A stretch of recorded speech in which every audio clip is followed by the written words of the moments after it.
Now, is the customer always right? There's a slogan that says the customer is always right. Is it a true statement or not?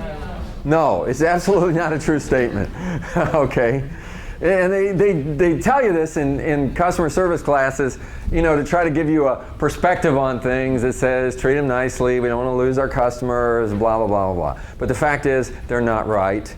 And so what we have to do when the customer is not right is, in a very polite way, help them to get what they need. Even Mick Jagger said, you can't always get what you want, but if you try sometime, you might find you get what you need. Okay, so our customers may not get what they want, but we want to make sure they get what they need, and we want to do it in a way that doesn't alienate their customers, because there are competitors out there that they could go to if they get alienated.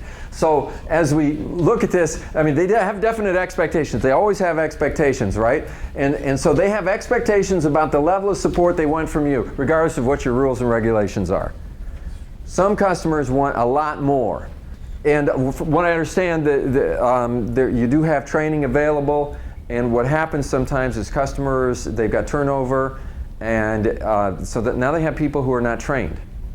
And if they were trained, they could work a whole lot more efficiently, but the customer doesn't want to train them, and they would just rather depend on you, like you're their employee. So there comes a time where a line has to be drawn somewhere, or you're going to have a problem. They have definite expectations about how much they should have to pay for support. Okay? They have ideas about what they want. They have ideas about when they want it. They have ideas about their right to be at the top of your priority list no matter what other stuff is on the list. And so the question is, for all of you who have to deal with all this kind of stuff every day, how do you keep customer expectations from adversely affecting your productivity? Some of you are long timers, you've been doing this kind of thing for a long time. How do you personally manage it?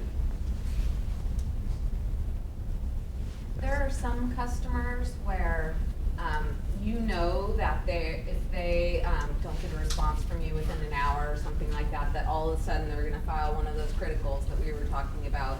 And if you have that knowledge of the customer, sometimes you can sort of short circuit that process of theirs by just responding to them and telling them that I got your email, I'll be able to do this by X time. Okay, so you're basically saying you get to know them and you know what their patterns are, and you're in a better negotiating position at that point.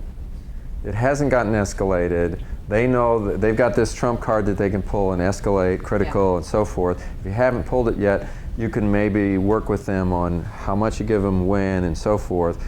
You know that if you completely stonewall them, you know what they're going to do next. Right. So you're working that. Yeah. Okay. That makes sense. Anybody else? Yes.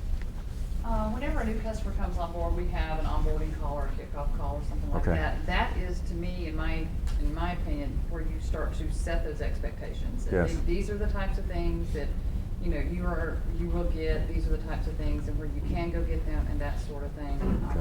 I'll do training on our application, and I'll lay that out right at the very front. This is the support line. This is who you need to call for these types of issues. This is your first line of support. So I try to set that expectation at the very beginning and let them know that that's what it's going to be. Yes. Right when they start. That's the best time to do it. The time that you spend doing that really pays off in the long run, because otherwise, you know what happens. Yeah. And they don't always agree with what you have to say up front either. But you can at least set that expectation, and it's not something that they're blindsided with, like, oh, well, I can't call you for everything. Well, no, you're always, yes, you may call me, but this should be your first line of defense. Right. And, we've discussed that. This is another, way to get to that, so. Good. Yeah, that's good. Yes. I mean, I find that you can be as honest as you need to be as long as you're really polite. I feel like a lot of times people,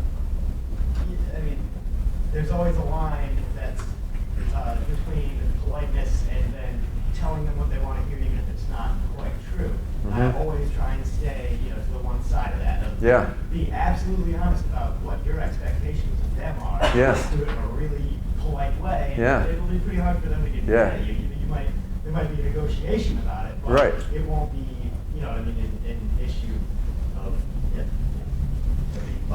Yeah, that's a really good point.